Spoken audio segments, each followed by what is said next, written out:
Hello दोस्तों, मैं खोमन साहू आपका केएस स्टडी क्लासेस में स्वागत करता हूं। दोस्तों, आज से हम लोग सीजीपीएससी मेंस के लिए मैथ्स क्लास स्टार्ट करते हैं। मैं इस आशा के साथ यह क्लास स्टार्ट कर रहा हूं कि आपको सिलेबस पता है। हम लोगों को मैथ्स का सिलेबस स्टार्टिंग में जो सिलेबस है उसमें परिमेय संख्याओं का योग, घटाव, गुना, भाग और दो परिमेय संख्याओं के मध्य परिमेय संख्याएं ज्ञात करना, ये सिलेबस में पहला टॉपिक है। तो हम लोग उसी को स्टार्ट करने के लिए आज क्लास स्टार्ट करते हैं, लेकिन उसको पढ़ने के पहले हम लोग कुछ और टॉपिक के बारे में पढ़ लें ताकि हमको ये परिमेय संख्या अच्छी तरह से समझ में आ जाए। जैसे कि टॉपिक है अंक, प्राकृत संख्या, पूर्ण संख्या, पूर्णांक संख्या, सम संख्याएं, विषम संख्याएं, भाज्य, अभाज्य, सहभाज्य, इस प्रकार की संख्याएं हैं और परिमेय और अपरिमेय संख्या है। तो अगर हम लोग यहां से अगर पढ़ना स्टार्ट करते हैं तो हमको परिमेय संख्या बहुत ही अच्छी तरह से समझ में आ जाएगा। आपको इधर उधर और बुक ज्यादा पढ़ने की आवश्यकता नहीं है। तो दोस्तों, परिमेय संख्या वाले टॉपिक पढ़ने के पहले हम लोग अंक पढ़ना स्टार्ट करते हैं और अंक वही संख्या पद्धति के अंतर्गत आता है। तो हम लोग संख्या पद्धति में अंक स्टार्ट करते हैं। दोस्तों, आप लोगों को पता है कि अंक क्या होता है। किसी भी संख्या को प्रदर्शित करने के लिए या व्यक्त करने के लिए जिन संकेतों की आवश्यकता होती है, किसी भी संख्या को प्रदर्शित करने के लिए या व्यक्त करने के लिए जिन संकेतों की आवश्यकता होती है उसे अंक कहते हैं। क्या कहते हैं? उसे अंक कहते हैं। ठीक है। इन संकेतों की संख्या कितनी है? 10। इस कारण से दार्शनिक प्रणाली भी कहते हैं। जैसे कि देखो 0, 1, 2, 3, 4, 5, 6, 7, 8, 9। दुनिया में बस इतने ही संकेत है किसी भी संख्या को प्रदर्शित करने के लिए। मतलब इन्हीं से मिलकर कोई भी संख्या बनती है। जैसे हमको 10 लिखना है तो हम 10 लिखते तो 1 और 0 2 अंक हो गया। अगर 120 लिखना है तो 1 2 3 3 अंक हो गया इसमें। मतलब यही जो है अंक है, इससे ज्यादा अंक होता ही नहीं है। टोटल कितने अंक है? 10। लेकिन इसमें से जो 1 से 9 है, 1 से जो 9 है वो सार्थक अंक कहलाते हैं।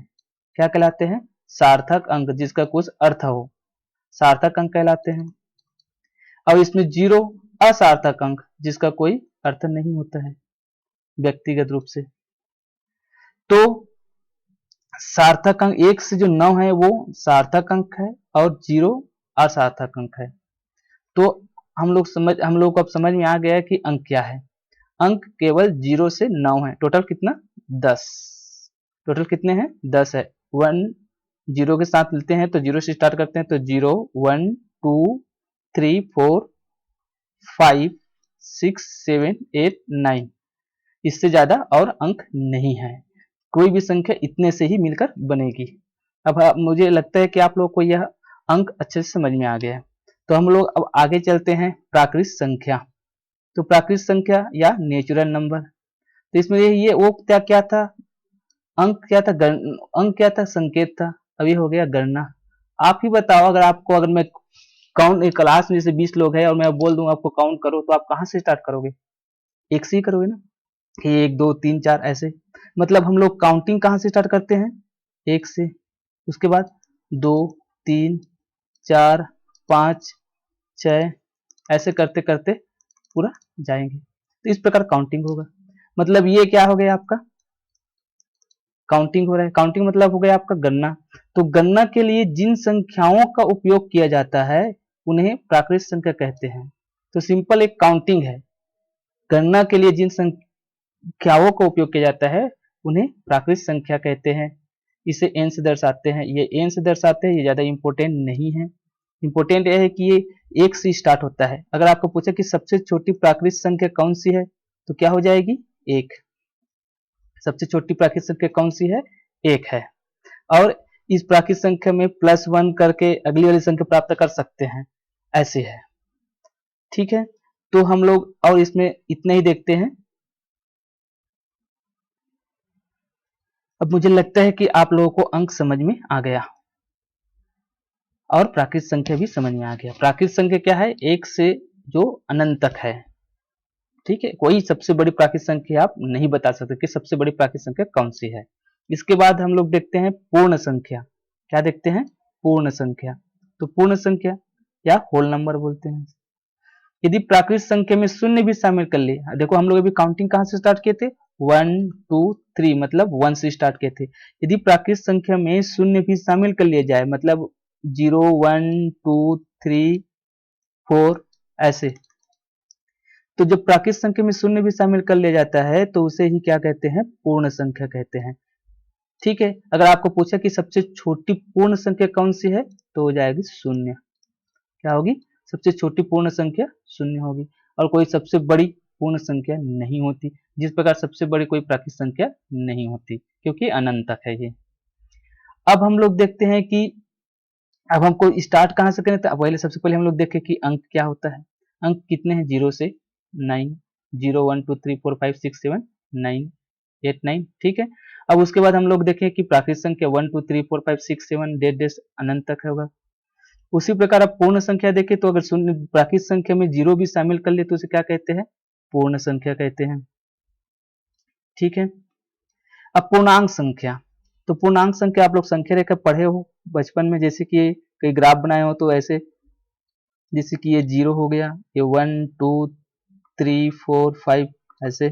अब इधर से -1 -2 -3, ये ऐसे, ये भी माइनस अनंत तक होगा, ये इन्फिनिटी और ये भी इन्फिनिटी। मतलब ये वाला जो होता है वो धन वाला है और ये वाला क्या है? ऋण वाला है, और ये शून्य। ठीक है, तो आपको इसमें क्या समझ में आया? ये हो गया धनात्मक संख्या। ये क्या हो गई? धनात्मक संख्या। और ये क्या हो गई? ऋणात्मक संख्या। और बीच में है आपका शून्य। मतलब पूर्णांक संख्या क्या हुआ? शून्य सहित धनात्मक संख्या तथा ऋणात्मक संख्याएं पूर्णांक संख्याएं कहलाती है। शून्य सहित धनात्मक संख्याएं तथा ऋणात्मक संख्याएं पूर्णांक संख्या कहलाती है। मतलब इसको क्या बोलते हैं? धन पूर्णांक। अब इसको क्या बोलते हैं? ऋण पूर्णांक। समझ में आया? तो अब हम लोग क्या समझ में आया कि अंक क्या होता है, उसके बाद प्राकृत संख्या क्या होता है, पूर्ण संख्या क्या होता है, पूर्णांक संख्या क्या होता है। इन्हीं तीनों से मिलकर क्या बनता है? परिमेय संख्या। क्योंकि इन्हीं देखो, पहला तो होता है आपका संख्या, मतलब प्राकृत संख्या जो 1 से स्टार्ट होता है, 1 2 3, और उसके बाद पूर्ण संख्या 0 से 0 1 2 3 4 ऐसे। ठीक है, अब पूर्णांक संख्या माइनस से चालू हो जाएगा, -3 -2 -1 0 1 2 3 ऐसे। अब इसमें यह है, देखो परिमेय संख्या में ये बोलता है, रेशनल नंबर है, वे संख्याएं जिन्हें p बाई क्यू के रूप में क्या करें? लिखी जा सके। वे संख्याएं जिन्हें p बाई क्यू के रूप में लिखी जा सके, या वे संख्याएं जिन्हें p बाई क्यू के रूप में लिखी जा सके परिमेय संख्याएं कहलाती है। जहां p व q दोनों क्या हो? पूर्णांक हो, किंतु q शून्य के बराबर न हो। मतलब हमको ऐसे परिमेय संख्या क्या होगा? जिसे p बाई क्यू के रूप में लिख सके, जैसे p बाई क्यू। कंडीशन एक रखा है कि q 0 के बराबर नहीं होना चाहिए। लेकिन आप किसी भी संख्या जो p बाई क्यू के रूप में लिखा है उसको आप परिमेय संख्या नहीं बोलोगे। आपको ध्यान रखना है कि वो संख्या क्या होनी चाहिए? पूर्णांक होनी चाहिए, पूर्णांक संख्या होनी चाहिए। अब इसे √3/5 दे दिया तो ये तो देखो 5 तो अब क्या है? आपका पूर्णांक संख्या है, लेकिन √3 क्या है? पूर्णांक है नहीं है, तो ये आपका परिमेय संख्या नहीं होगी। ये किस में आ जाएगा? ये अपरिमेय संख्या में आ जाएगा। तो आप चाहे तो कुछ उदाहरण लिख सकते हो परिमेय संख्याएं के लिए। जैसे परिमेय संख्याओं का उदाहरण के रूप में आप देख सकते हो कि जैसे कि अब मैं बोलो कि कोई भी जो पूर्णांक है वो क्या होगा, परिमेय संख्या होगी।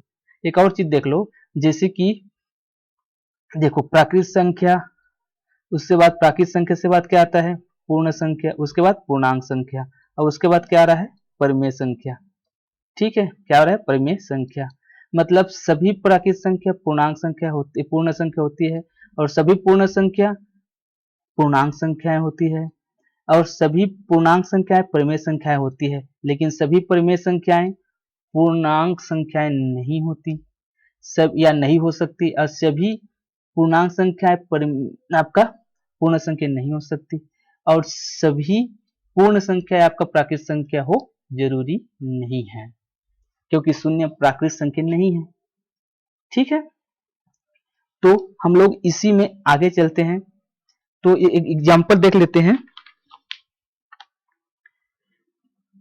जैसे कि आपका 0, 5, 7, 9, 0 है, 5 है, 7 है, 9, 22/7, ध्यान रखना है 22/7 को, 22/7।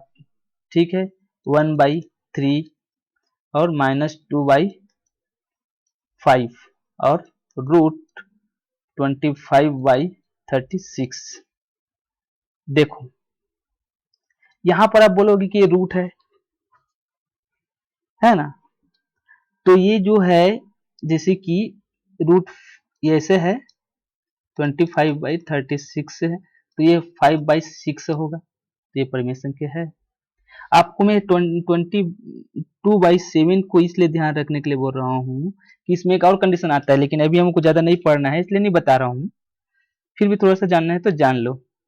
जैसे कि 22/7 और एक होता है, इसमें अगर अपरिमेय संख्या में आएंगे तो एक होता है पाई। हम लोग जनरली क्या है, पाई के मान को क्या लिख देते हैं, 22/7 लिख देते हैं, या 22/7 के बराबर पाई लिख देते हैं, लेकिन वास्तविक में ऐसा नहीं है, क्योंकि पाई एक अपरिमेय संख्या है और 22/7 एक परिमेय संख्या है।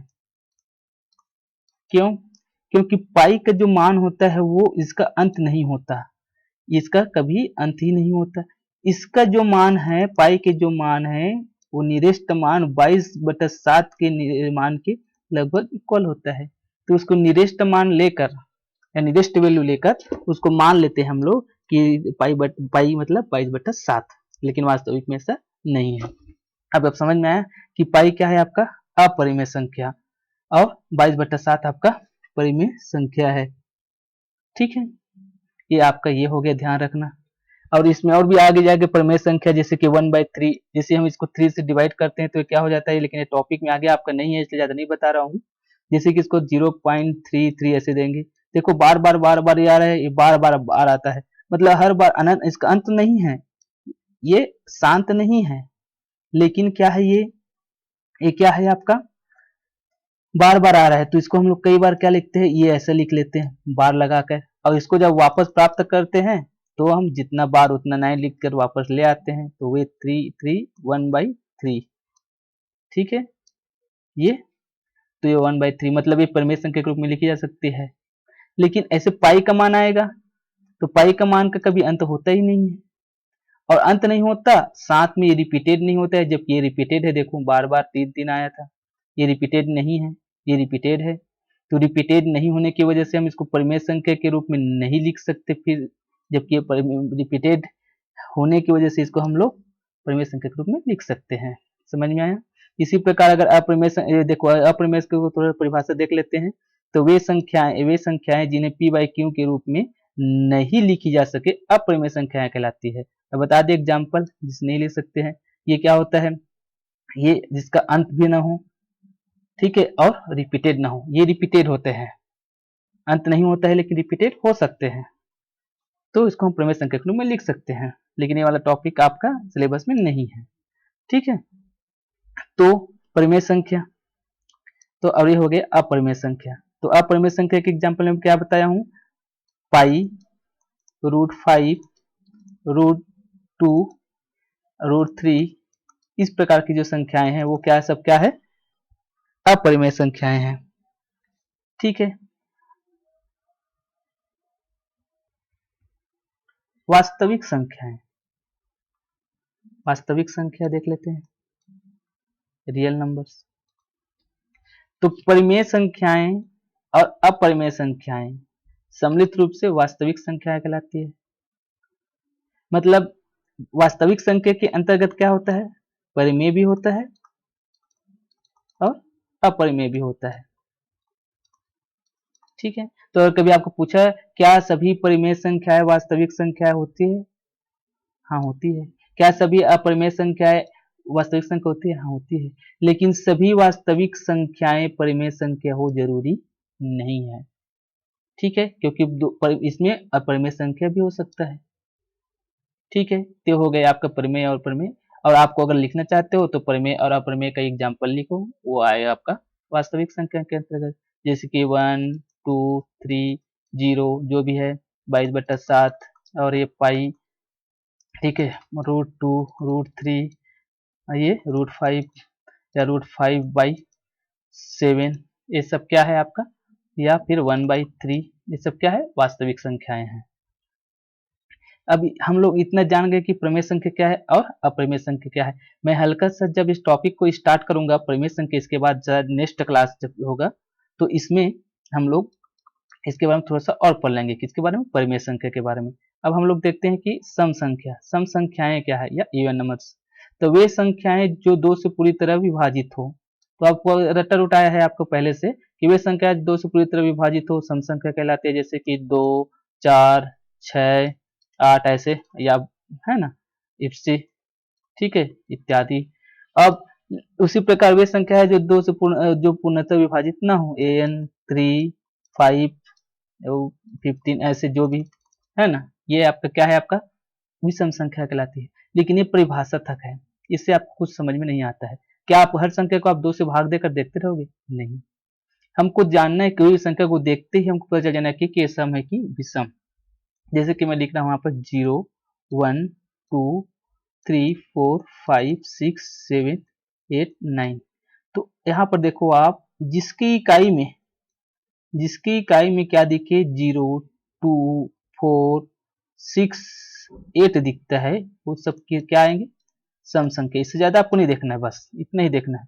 और जिसकी इकाई में 1 3 5 7 9 दिखे, वो आपका क्या हो जाएगा, विषम संख्या। अब आपको मैं पूछता हूं कि 235 सम संख्या है कि विषम संख्या, आप देखते ही बता दोगे कि इकाई में क्या है, 5 दिख रहा है तो क्या है, विषम संख्या। 231 क्या है, विषम संख्या।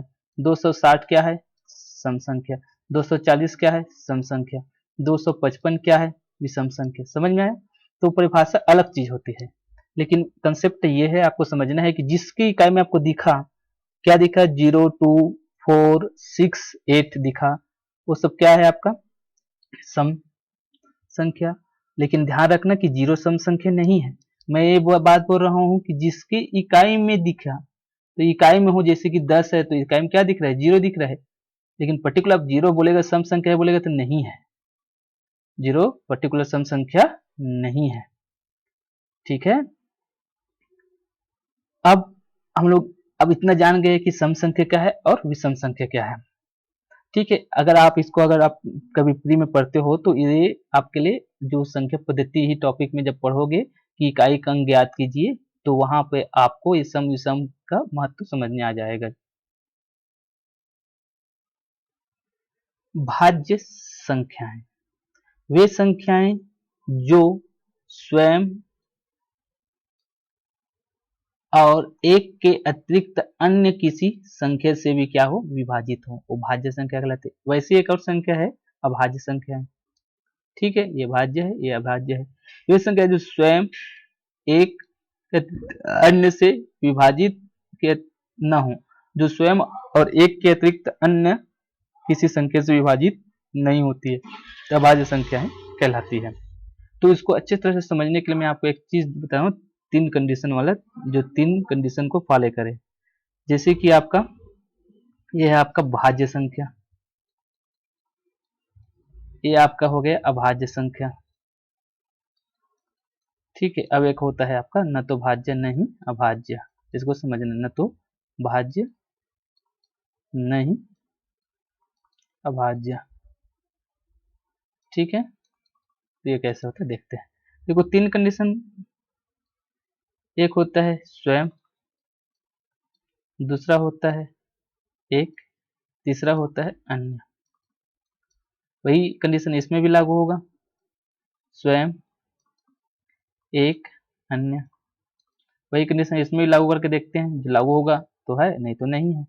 स्वयं, एक और अन्य।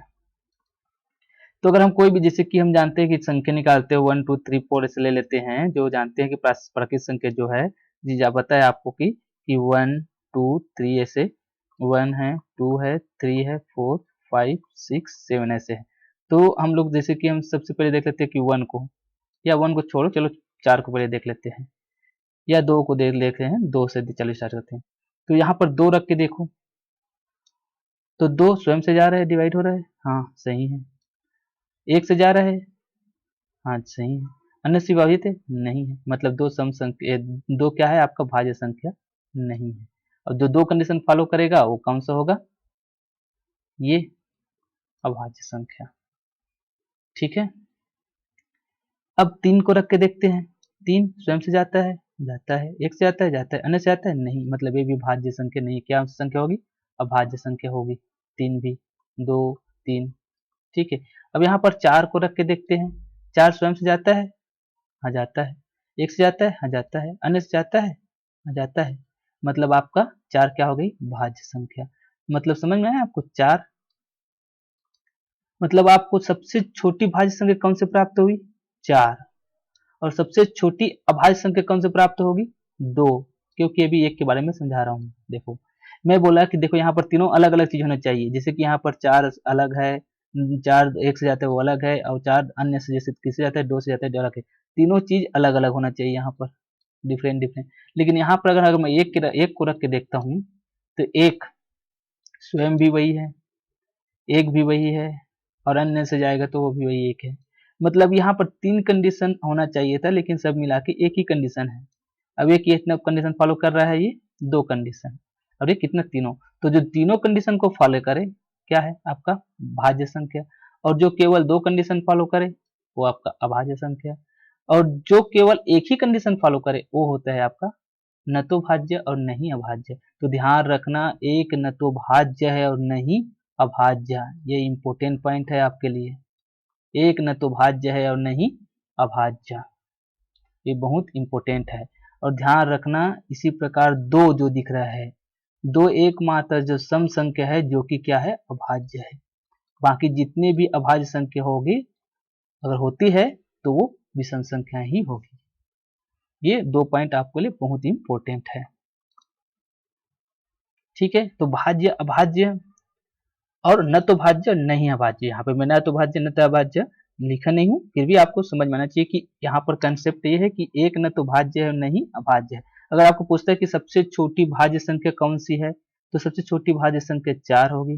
सबसे छोटी अभाज्य संख्या कौन सी है, सबसे छोटी अभाज्य संख्या बोलता है अगर,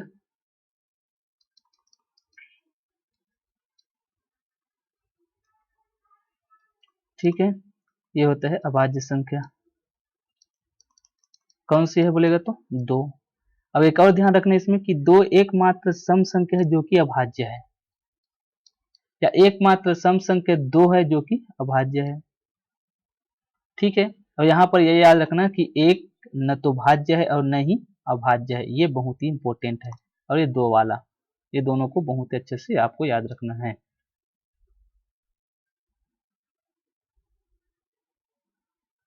नेक्स्ट होता है आपका सह अभाज्य संख्या। क्या होता है, सह अभाज्य संख्या। सह अभाज्य संख्या को प्राइम नंबर होता है। तो देखो, कोई भी ऐसी 2 संख्याएं जिनका महत्तम, महत्तम मतलब एचसीएफ, जिनका महत्तम समापवर्त 1 हो, कितना होना चाहिए, 1, या संख्याओं को वह युग्म जिनमें 1 के अतिरिक्त कोई अन्य उभयनिष्ठ गुणनखंड न हो, सभाज्य संख्याएं कहलाती है।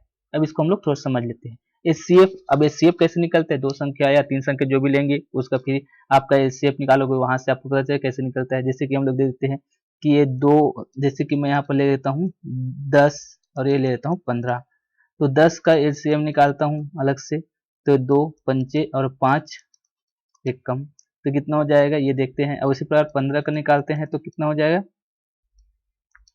ये हो जाएगा आपका 3 और ये हो गया 5, 3 पंच 15 और 5 एक कम 5। तो अगर मैं इसका एचसीएफ निकालूं तो क्या हो जाएगा 2 इंटू 5 इंटू 1 और ये 2 इंटू 3 इंटू 5 इंटू 1। तो देखो यहाँ पर कॉमन कितना आ रहा है, यहाँ पर 1 आ रहा है और यहाँ पर 5 आ रहा है। मतलब इसका एचसीएफ क्या हो जाएगा 5 इंटू 1 मतलब 5। देखिए पूछा क्या था इसमें, या परिभाषा में क्या बोल रहा है कि 1 होना चाहिए। मतलब आप ये 10 और जो 15 है वो सहभाज्य संख्या नहीं है। अगर मैं यहीं पे ऐसा ले लेता 3 और 25 ले लेता तो 3 का क्या हो जाएगा 3 इंटू ये 1 हो जाएगा और 25 मतलब 5 से 5 में और ये 5 1, तो इसका क्या हो जाएगा 3 इंटू 1 अब इसका 5 इंटू 5 इंटू 1। देखो इसका इस कॉमन क्या आया, 1 आया। मतलब इसका एचसीएफ कितना हो गया आपका 1। मतलब ये है, मतलब आपको पूछे कि 10 और 15 सहभाज्य संख्या है कि नहीं है, तो नहीं है। क्यों, इसका एचसीएफ 1 नहीं आ रहा है, लेकिन इसमें आपका एचसीएफ 1 आ रहा है। तो 3 और 5 जो है, जो युग्म दिख रहा है वो आपका 3 और जो 5 बोल रहा है 25 है, वो क्या है आपका सहअभाज्य संख्या है या सहअभाज्य संख्या का युग्म है। ठीक है, तो दोस्तों यह वीडियो आपको अच्छा लगा होगा तो प्लीज लाइक शेयर और सब्सक्राइब कीजिए। पता है कि लोगों को क्या है फेस टू फेस वीडियो देखने में ज़्यादा अच्छा लगता है, लेकिन अभी लॉकडाउन की वजह से हम क्या है सुविधा नहीं है, इसलिए फेस टू फेस नहीं आ पाए हैं। जैसे लॉकडाउन हटेगा तो हम लोग फेस टू फेस आने का पूरी प्रयास करेंगे। तो थैंक यू दोस्त। तो एक बार फिर बोलना चाहूँगा कि आपको अगर यह वीडियो अच्छा लगा हो तो लाइक सब्सक्राइब और शेयर जरूर करें, ताकि अगर आपको आवश्यकता ना हो या आप उस बैकग्राउंड से हो, मैथ से बैकग्राउंड से हो, आपको इतना अच्छा खास नहीं लगा हो, लेकिन हो सकता है यह वीडियो उन लोगों के लिए ज़्यादा जरूरी है जिन लोग इस बैकग्राउंड से नहीं है।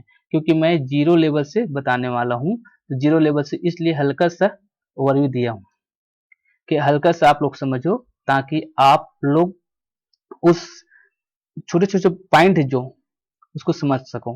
क्योंकि अगर मैं आगे डायरेक्ट प्रमेय संख्या बताता तो आपको समझ में नहीं आता। आज के डेट में आपको मैं पूछ दूं कि प्रमेय संख्या क्या है, तो ये यहाँ पर ऐसे लिख दिया मैं कि 5/, ऐसे लिख दिया √5/3, तो आप देखते ही समझ जाओगे सर ये प्रमेय संख्या नहीं है। क्योंकि आप बोलोगे p/q, अरे बटा में तो है, भाई बटा में है, लेकिन यहाँ पर ध्यान रखना ये है आपको कि यहाँ पर पूर्णांक होना चाहिए ये, और साथ में q कभी भी 0 के इक्वल नहीं होना चाहिए। तो देखो यहाँ पे ये पूर्णांक नहीं है। पूर्णांक क्या है 0 से प्लस जो प्राकृत संख्या वाला धनात्मक रूप और उसी का ऋणात्मक रूप, ये मिलाकर क्या बनता है आपका पूर्णांक संख्या होती है। इससे ज्यादा कुछ नहीं है। और वहां पे रूट मैं नहीं बताया हूं, तो ये आपका पूर्णांक संख्या नहीं है। तो आप ऐसे कंफ्यूजन में मत रहना। अगर कभी ऐसे आता है, कभी पढ़ते हो तो सर ये तो ऐसा है √3/3 क्या है परिमेय संख्या है, या ठीक है, तो ये परिमेय संख्या नहीं है, क्योंकि √3 हम लोग नहीं बताए हैं, हम लोग कहीं भी नहीं पढ़े कि √3 परिमेय संख्या है। हम लोग केवल सिंपल काउंटिंग वाला पढ़े हैं, वो 0 से 0 सहित धनात्मक संख्या है और ऋणात्मक संख्या, वही क्या है आपका परिमेय संख्या। इसको मैं एक बार और बता रहा हूँ क्योंकि हम लोग का टॉपिक परिमेय संख्या ही है। और परिमेय संख्या में क्या है, परिमेय संख्याओं का योग, घटाव, गुना, भाग और दो परिमेय संख्याओं के मध्य परिमेय संख्याएं ज्ञात करना, इतना ही है। तो परिमेय संख्या होता क्या है उसको जानने के लिए हम लोग थोड़ा सा ये देखें, ताकि आपको थोड़ा सा अच्छे से समझ में आए कि परिमेय संख्या होता क्या है। जब मैं स्टार्ट करूंगा थोड़ा सा एक बार परिमेय संख्या और बता दूंगा, जब ये सिलेबस का जो मेन टॉपिक स्टार्ट होगा परिमेय संख्या।